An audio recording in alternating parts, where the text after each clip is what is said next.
So we just heard of the news there, Martin, about Viktoria Skripal being denied a visa to visit the UK. Why might that be?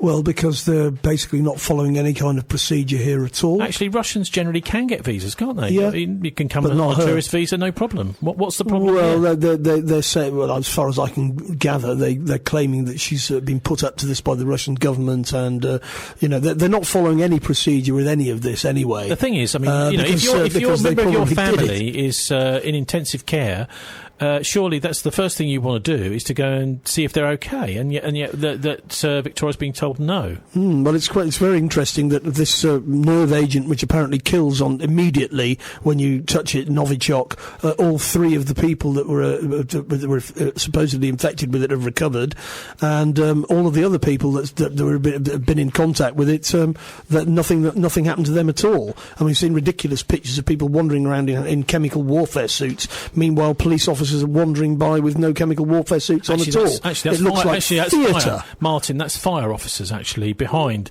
Those are the people in chemical biological weapon protection suits, and stood right next to them is examining something, and stood right next to them a fireman with no protection at all. Yes, well, it reminds me of the kind of videos put out by the White Helmets from Syria, where they claim that they're dealing with chemical weapons attack, and in actual fact, it's quite obvious it's not a chemical weapons attack because of what they're doing.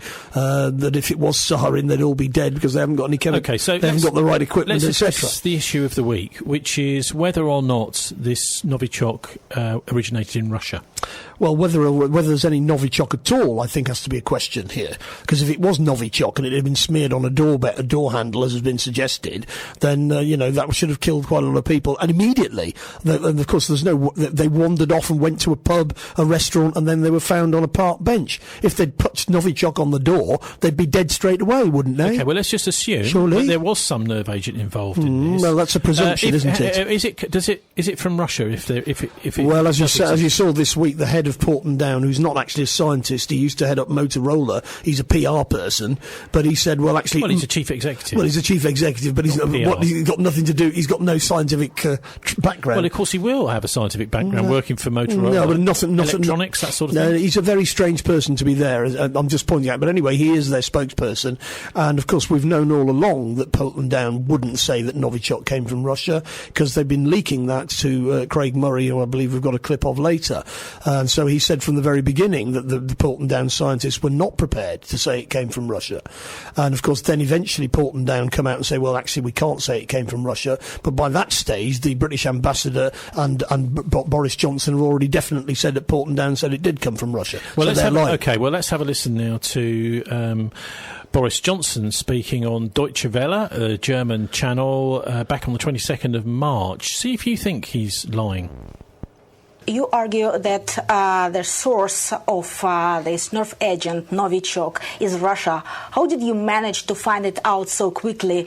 Does Britain possess samples of this? Well, I interrogated very closely, as you can. This is a very. I mean, let me be clear with you. I wanted, when I became Foreign Secretary almost 2 years ago, one of my objectives was to try to reach out to Russia. I really did. And I went to see Sergei Lavrov in Moscow, against the advice of some people, by the way, who said it was a totally futile venture.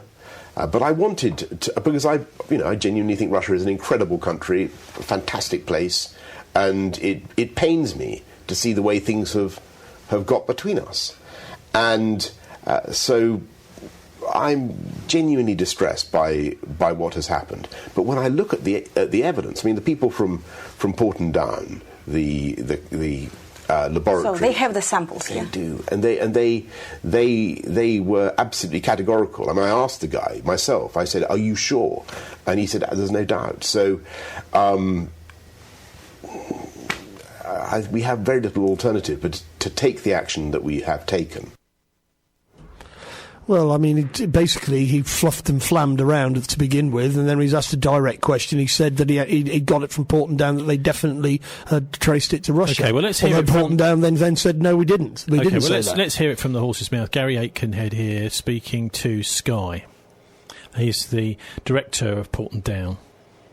were able to identify it as Novichok, to identify that it was a military-grade nerve agent. We have not verified the precise source, but we provided the scientific information to the government, who have then used a number of other sources to piece together the conclusions that they've come to.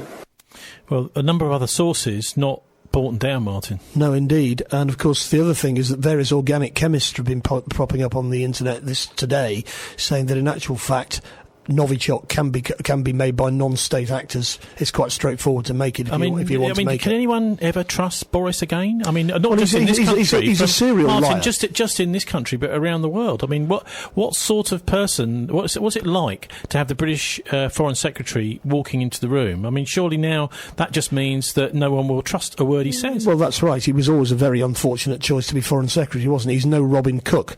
Let's put it that way. Well, I mean, he was also a member of the Bullingdon Club at Oxford, wasn't he? Along with David Cameron, Nathaniel Rothschild, these people Jonathan Ford. I mean, there's a whole list of people who, it seems at the age of 19, 20, were told, you're going to run the country, and now they are. So they've got this whole idea that they can do and say what they want. They've got a kind of sense of impunity in these positions. Well, it's a sense of entitlement, isn't it? I mean, Michael Fallon, the Defence Secretary, was pressurised and forced to resign because he put his hand onto a journalist's knee. This sort of lie that Boris Johnson has told, surely that's a much more serious matter. Well, it should be. I mean, Lord Carrington resigned over the Falklands affair because he was the Defence Secretary at the time, or Foreign Secretary at the time, and he failed to prevent the invasion, so he resigned. That was a different era. Is that an extent? Now you can do anything and you don't have to resign. Is there an extent to which the Cabinet, certain members of the Cabinet, are getting isolated? It does look as if the military establishment is here, in this case, has decided that it's going to call out the Foreign Secretary and actually embarrass him. No, I think what's happened here is the Porton Down scientists have said we're not going to be quoted in public as saying that we've found out something we haven't. And that's why they've probably put pressure on their CEO to make that statement. Anyway, there was also some discussion in that interview with Sky with Gary Aitkenhead, the boss of Porton Down, about the possibility of there being some sort of antidote to this nerve agent. Unfortunately, this is an extremely toxic substance. There is not, as far as we know, any antidote that you can, use to negate the effects of it. Well, that's a fairly important thing to say there, isn't it? Because some people have said there are antidotes, and also that there are some treatments that you can give to people who've been affected by these chemicals. Well, he says not, but at the same time, of course, all three of the people who were supposedly exposed to this deadly nerve agent have recovered. And what about accusations that maybe this nerve agent came from Porton Down? After all, it's only 10 minutes drive away from Salisbury. Do you know what I suspect, Tony? My copper's hunch is that there's no nerve agent. These people have all been nobbled in one way or another, so that the story of a nerve agent could then be cobbled up. And of course, it was very, very. The timing is very important because Russia's just won. Putin just won the presidential election in Russia. He's basically in for another 6 years. It happened just before that, didn't it? Yes. So in other words, this is a way to mess that up. What about that idea that the nerve agent may have come from Porton Down itself was put to Gary Aitkenhead too? What do you say to the theory that this is somehow a British operation and you've waved it out of the door? Well, it certainly isn't anything that came from our facility because, as I said, we've got the highest standards of control and security, and there's no way that anything like that could ever have come from Porton Down. It's a military-grade nerve agent which requires extremely sophisticated methods in order to create something that's probably only within the capabilities of a state actor, and I wouldn't like to comment further on, precisely where that would be, but that's part of the ongoing investigation. Almost seemed like he was tempted to say there, and one of them might be Russia. Yeah, but of course, in actual fact, various organic chemists have been popping up today saying, in actual fact, it's not that difficult to make it, and it doesn't have to be a state actor. So there may and be... if it is a state actor, it could be, let's put a list of it, it could be the Russians, it could be the British, it could be the Ukrainians, because of course they were part of the Soviet Union, and they had access to Soviet material, or it could be the Israelis, who've got a massive chemical weapons program, which nobody's allowed to ask any questions about. Saying that and they've got an interest in stirring the pot. The Russians are saying this is all fairy tales, and on Newsnight this week, a woman called Anne Applebaum from the London School of Economics popped up, saying that the Russians use this as a kind of confusion tactic. The Russians always do this. This is a tactic. You put out 1,000 different theories. It's what they did when the Malaysian airliner was shot down over Ukraine. Some of them are true, some of them are false, some of them are insane. The point is to create a dozen conversations on the internet, to have RT repeat some of them, to have pro-Russian bloggers repeat some of them, and to create, in general, an atmosphere of chaos and disorganization and give people the feeling that they just can't possibly ever know what will happen. The truth is impossible to find out because there's so much noise and there's so much confusion about the whole situation. What she's saying is effectively it's Russian information warfare.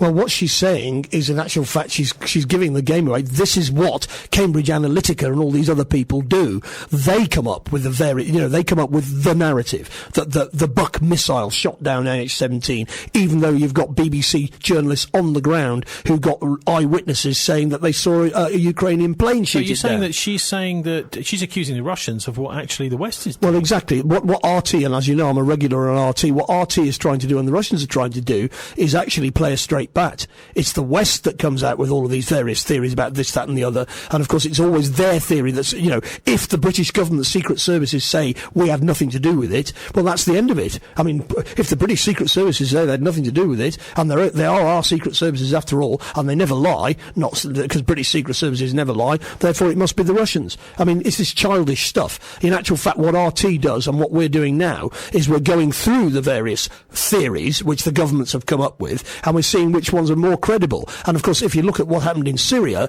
the chemical weapons attacks in Syria, which nearly led us to a war in Syria, all the evidence suggests that they were carried out by Al-Qaeda rebels supplied with sarin from Libya by our intelligence services. Now, this is interesting because we've also had more evidence recently that there's been chemical weapons floating around in Syria, not necessarily on the Syrian government side either. And what might be the purpose of those? Well, and what evidence is there? Before the Skripal affair occurred, the Russian General Staff issued a statement saying that they had information that rebels were going to stage a chemical weapons, a supposed chemical weapons attack in Syria, similar to the ones they've done before, which would then be used as an excuse for an all-out assault on the Syrian armed forces and their Russian allies. By whom? By NATO. By us.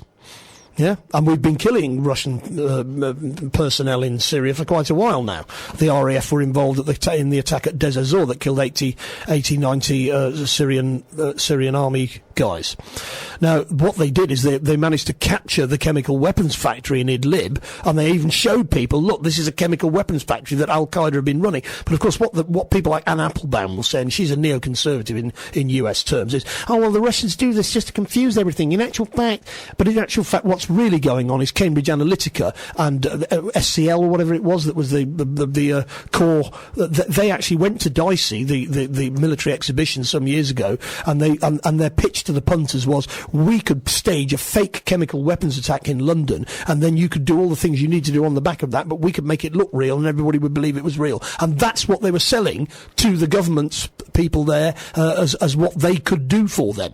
So and what's happened is this psychological warfare stuff has become completely absurd. This is, it's not absurd, it's extremely dangerous, I think powerful. Do you think that's possible to stage an attack in London and convince everybody someone else has done it? That's what they were saying to the punters. Now, in actual fact, what's happened with the empowerment of psychological warfare and PR in the West is that they really do believe that they can mould people's minds by feeding them snippets of information, watching them on Facebook, isolating the people that they don't like and making them sound as if they're crazy, like Craig Murray's has happened to Craig Murray, and so on. And then you've got all of these kind of non-entities like Anne Applebaum, who's really basically got no qualifications to speak whatsoever, who then come out with all this. But we know what the Russians are doing. Why have Sky interviewed Craig Murray? And his I mean, actually being from Uzbekistan is fascinating, because that's where the Russian chemical weapons plant was. And then just simply not broadcast the interview. Because Sky is controlled by Rupert Murdoch, and Rupert Murdoch's son today was saying that the intelligence service in Britain have definitely found the secret lab that the Russians have got to have a secret lab to produce this stuff, because of course they actually dismantled their chemical warfare capability. We're supposed to have dismantled our chemical warfare capability. You'd thought a straightforward question to Porton Down is, why are you still there? The Russians dismantled their equivalent a long time ago. Fort Detrick in Maryland was definitely the source of the anthrax which killed 6 people after 9/11. Has it been closed down? No, it hasn't. And in actual fact, the Bulgarian journalist, of name I've forgotten, has uncovered the fact that they've got chemical warfare labs all over the world. And that's what the Western powers do. They accuse other people of being into chemical warfare. And you know who's into chemical warfare? NATO.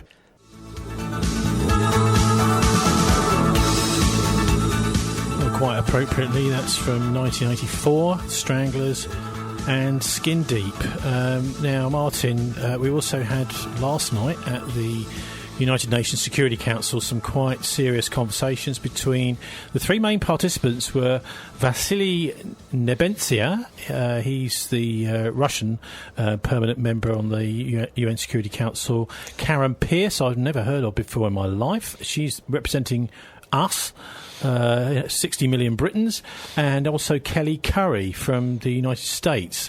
The UN Security Council, I know that you mentioned briefly last week that you think there may be attempts to get Russia removed from there.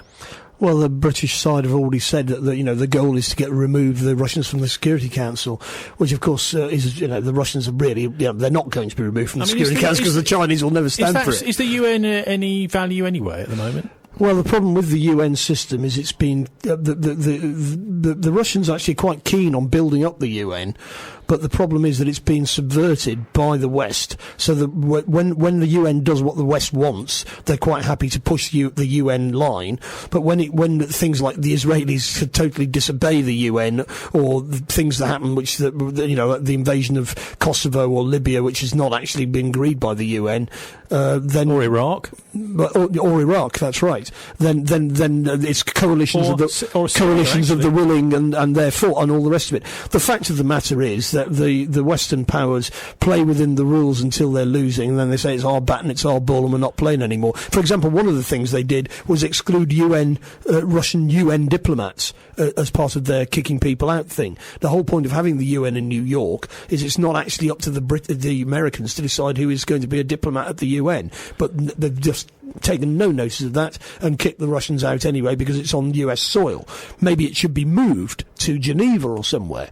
That's possibly one answer. Let's have a listen to some of the things said at the UN Security Council last night. First of all, Kelly Currie, who's the United States representative there. Yet another attempt by Russia to use this Security Council for political games. Games? Well, I mean, the Russians called the meeting, so in a sense they could, they're trying to use the UN Security Council to do what the UN Security Council is supposed to be there for. This whole idea of games, though, I mean, are we maybe looking at game theory here? The idea that actually anything goes so long as you win. At the end of the day, the truth is kind of sidelined. That's right, and that's the whole psychological warfare mindset that the West has got itself into. They accuse RT, for example, of being propaganda when RT effectively is trying to get to the truth as they see it. Oh, come on. RT is Russian propaganda, just as the BBC is British propaganda. No, but the point is it's actually on a different level. They've actually, people like Nigel Farage and Boris Johnson's dad are all on RT. And of course, if they'd interviewed Craig Murray was interviewed on RT, but he wasn't interviewed on Sky. He's agreeing with the Russian point of view. Yes, look, what you're getting is you're getting a division across journalism now in the world where a channel represents a particular national interest rather than balance across all views. Yes, but they've all got to work within the concept of balance. Now, in actual fact, Sky... They don't bother with balance, Martin. They really don't. But I would suggest to you, as somebody who works for RT, is that they're actually pitching to be... They actually make a point of trying to put the other side's point of view, which is what the other side don't do. And that's the right tactic from their point of view. Have you heard any criticism? Have you heard any criticism of Putin on RT? I've made criticisms of Putin myself on RT. And I've done it. And nobody shut me off, and I keep coming back. That's good to hear. Well, I did, and I was kicked off. Yeah, but then you've got your own reasons for saying what you say, and I've got my reasons for saying what I say. I don't think many people can deny that unless it's actually in that direct. I mean, for example, in Ukraine and the conflict there, you got very different opinions from the Western media and from the Russian media, but you get a fairly balanced view from somewhere like Al Jazeera, who's actually out of that particular fight.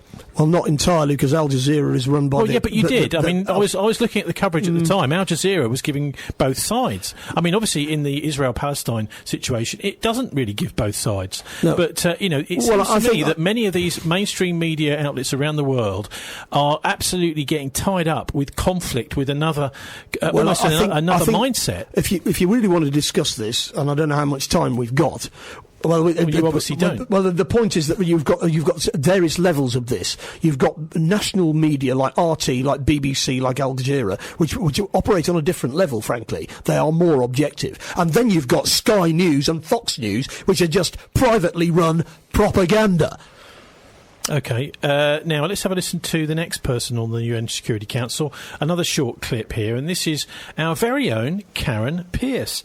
And please do leave a link on our show page at thisweek.org.uk if you know anything about her, because I've never seen her before at all. And here she is representing us on the UN Security Council last night. We have nothing to hide, Mr. President, but I do fear that Russia might have something to fear. I think the metaphor that I find most apt is that of an arsonist turned firefighter. But in this particular instance, the arsonist wishes to investigate his own fire. Well, that's just the sort of thing they're going to say. As Mandy Rice-Davies would say, they would say that, wouldn't they? And so let's have a listen also now to Vassily Nebenzia. Actually, it's a very long session, but I thought I'd just take a few clips to give you an idea of the flavour of what some of the representatives were saying at the UN. And afterwards, Martin, we'll decide if the UN is really any point or value to it anymore. Gentlemen, ladies and gentlemen, I don't even know what to say about this. It's some sort of theater of the absurd. Couldn't you come up with a better fake story? Well, I mean, the Russians are quite clear that they suspect that this is all part of Operation Beluga, which was grassed up by a French anti-terrorist officer some years ago, which is basically... we talked about that on last week's show. An ongoing campaign to denigrate Russia and undermine them because they are a threat to Western interests. Well, one of the voices that's the bottom line. We've really not heard much of, although he's been blogging about it, is Craig Murray, former British ambassador to Uzbekistan. He resigned on principle over him sending messages back to the Foreign Office saying that some of the intelligence being sent back but to the secret services had been obtained under torture, and that he didn't believe it was reliable. And because they were actually then using that information as if it was reliable, he resigned on principle. But anyway, let's have a listen to him now. And here he is talking on RT, because of course we cannot have access to the interview, the 20-minute one he did with Sky, because they won't broadcast it. Anyway, what he's pointing out here in our first clip is that actually this was his story, the idea that that the Novichok nerve agent, whether it was used or not, but whatever, it came from Russia. He proved, and he said, well, they haven't actually got any evidence of that because I've heard it from my sources in the Foreign Office. So, in a way, this week's story has really been Craig Murray's story, and yet we haven't seen him interviewed on our London media. I'd published on my blog a fortnight ago that sources within the Foreign and Commonwealth Office had told me that Porton Down scientists were unable to say it was made in Russia, and that they were under very heavy pressure from the government to say that, and they were refusing to say it. And today it's been confirmed that my sources were telling me the truth. What we've seen today is news management, because the government had to get over the hurdle that the Organisation for the Prohibition of Chemical Weapons would shortly be telling people that there is no evidence this came from Russia. And obviously the government decided, from the point of view of damage limitation, that it was best that Porton Down came out and said that first, and so that they could try to manage the news story. And we'll see very careful news management over the next day or two. Well, that's right. I mean, he had got contacts inside Porton Down, and in the Foreign Office who were saying that they haven't got evidence that it's from Russia. And then the Porton Down scientists probably put their foot down, and then that's what they've done. But they're trying to spin the fact that they were trying to lie. The point here is that they've got the diplomatic expulsions that they wanted now. So it doesn't really matter what the truth is now. No, it does. It does. You see, what they want to do is move along now. We're talking about diplomatic expulsions and etc. And we all know that the Russians did this. And what the Russians are doing is saying, no, we're going to come back and we're going to talk again and again and again about what you claim happened in Salisbury, because these 3 people have recovered, and if it was Novichok, they'd all be dead. And that's just a logical point which we're going to keep banging you over the head with. And what about this idea that only state actors could create this? Well, various chemists have been on it. Martin, can you just let me finish? Yeah. What about this idea that only state actors could create this Novichok chemical? Let's see what Craig Murray's got to say. An absolute minimum of a couple of dozen states which could make this. But he said probably it would need a state to manufacture it. And I think that probably is very important, because there are many other people, including, for example, the David Collum, professor of organochemistry at Cornell University, who says it's just not true. It has to be a state, and any of his students, his senior students, could make it. It's also very, very interesting. If you watch the interview, the sentence where he says it would probably need a state to make it is tacked on at the end, and it's very discontinuous from the rest of the interview.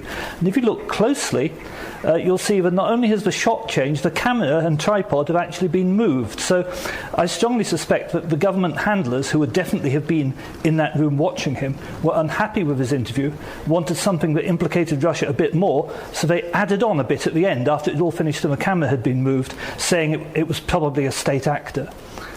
Well, there you have the manipulation that goes on. And it's not manipulation by the Russians, it's manipulation by the British. Perfidious Albion. So why is Plenty it of that people around the world don't believe us, Why is it that people like Craig Murray are just simply not interviewed? Well, you may well ask. He was interviewed, but they haven't used it. But that's only on RT. Yeah, but he was interviewed by Sky, and they didn't use it. And that's because Sky is propaganda, and RT is less so. OK, so let's have a listen now to Craig talking about Uzbekistan, because, of course, that's a country he knows very well, and it's also where the Russian, the Soviets had their chemical, at least one anyway, of their most important chemical weapons plants, which was dismantled. See what Craig Murray's got to say about that. The chemical weapons testing facility was in Nukus in Uzbekistan. It was actually dismantled by the Americans between 1999 and 2002. I attended a farewell party for the Americans when they'd finished, and I've actually visited the establishment after it was all dismantled. But all the lab notes and the equipment and stuff went to the United States, so they can certainly manufacture it. Of course, there were many Ukrainians, for example, working at Nukus who worked on Soviet chemical weapons programs. It was a Soviet facility, not a Russian facility, and pretty well every nation you can name of the former Soviet Union has people with the ability to do this, not to mention the fact that other countries have quite openly done it. One thing that's interesting is that the head scientist at Porton Down, when asked whether or not the substance could have come from his laboratory, he didn't say, no, we don't manufacture that substance, or we don't make anything like this. He said, no, it could not have come from here because our security and controls are extremely tight. That's more or less an admission they do manufacture this kind of thing. And as I say, the number of states and probably non-state actors too who could make it are extremely large. Well, I mean, as I said last week, Martin, I've had it confirmed with me for an army officer that worked at Porton Down that they definitely do have samples of Novichok there. Well, indeed, and of course what this increasingly looks like is a psychological warfare operation by MI6. That's, if I was a Wiltshire police officer, that would be first on my list of suspicions. What about the role of this Orbis Business Intelligence? Because Skripal was working with them, Sergei Skripal, as well as Christopher Steele, who wrote the Trump dossier, and Pablo Miller, who apparently was the handler at MI6 for Skripal.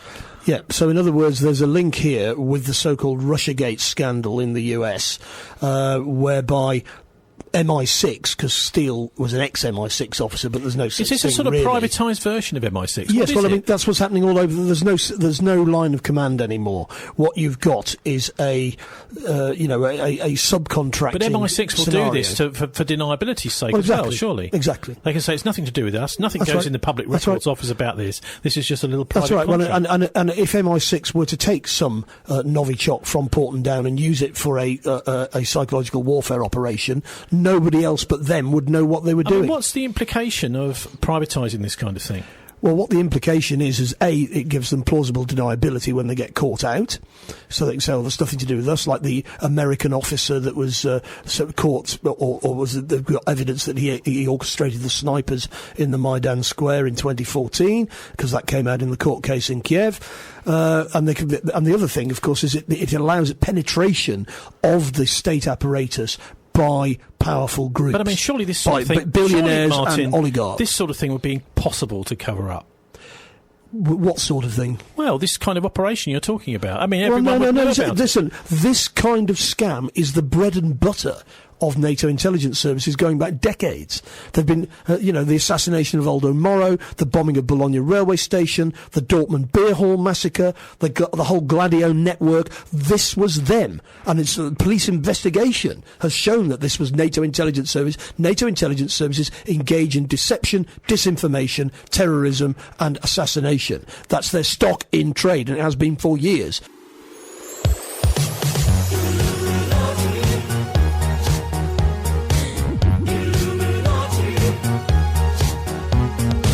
To get into the Illuminati, because we want to get invited to the coolest parties by subtly communicating hidden symbology. Soon we'll be part of a secret society. Hollywood will open up its doors for us. We'll meet the inner circle of executives. That is a sort of Mickey take of the secret societies, but actually at the end of the day there are networks, aren't there, former intelligence officers, agents and that sort of thing that do actually still operate. Yes, they do, and I think also the creation of a sort of a jokey version of what they do is part of their intelligence disinformation. It's a kind of criminal market as well. I mean, things like the Pinay Circle, they have been said anyway to be a kind of operational arm of unofficial private power, like in the NATO countries. Well, the fact of the matter is that people in power are, the oligarchy in the West and in Russia. In fact, they do get together and they do plot and plan, and they suborn secret services to do what they want to do. It's a question of understanding it. I mean, I sometimes feel like saying, well, there was no war in Northern Ireland. It's just a conspiracy theory. Nothing happened. Nothing was blown up. Nobody was killed. It was all just made up in order to try and, it's conspiracy theory to suggest anything happened at all. Actually, and of course, in reality, there was a war, and in reality, there is conspiracies out there, and also, and all sorts of things are going on. We're just about to hear about those conspiracies written in a book, and it's called "Rise and Kill First" by Ronan Bergman.